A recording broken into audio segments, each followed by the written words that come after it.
আসসালামু আলাইকুম সুপ্রিয় চাকরির প্রত্যাশী ভাই ও বোনেরা, আজকের ভিডিওতে প্রতিরক্ষা মন্ত্রণালয়ের নিয়োগ বিজ্ঞপ্তি 2025 এই বিজ্ঞপ্তি সম্পর্কে আলোচনা করা হবে।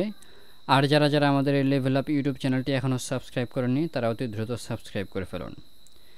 শর্ত সাপেক্ষে একটি জব ক্যাটাগরিতে 25 জন নারী ও পুরুষ শিক্ষাগত যোগ্যতা সম্পন্ন ও অভিজ্ঞতা সম্পন্ন নিয়োগের জন্য বাংলাদেশের নির্দিষ্ট জেলার নাগরিককে চাকরিতে আবেদন করার জন্য প্রতিরক্ষা মন্ত্রণালয় আহ্বান করছে।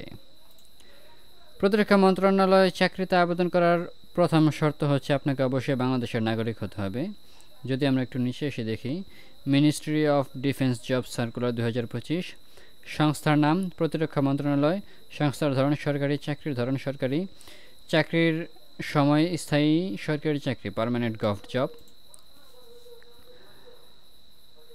জব ক্যাটাগরি একটি পদের নাম সহকারী পরিচালক এডি, মোট লোক সংখ্যা 25 জন, অর্থাৎ 25 জনকে নিয়োগ দেওয়া হবে।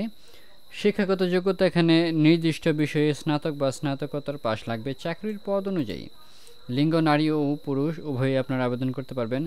অভিজ্ঞতা যদি বলি, নতুনরা ও অভিজ্ঞতা যাদের আছে উভয়ই আবেদন করতে পারবে। চাকরির পদ অনুযায়ী বয়স সময় কতটুকু, 20 অক্টোবর 2025 হিসাব করে সাধারণ প্রার্থীর বয়স 18 থেকে 32 বছর লাগবে।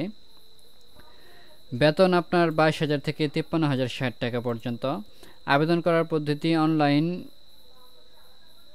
টেলিটক.com.bd ওয়েবসাইটে প্রবেশ করে আবেদন করতে হবে। তো আবেদন কীভাবে করতে হবে সে সম্পর্কে একটি ভিডিও আশা করি এই চ্যানেলে আপনারা পেয়ে যাবেন।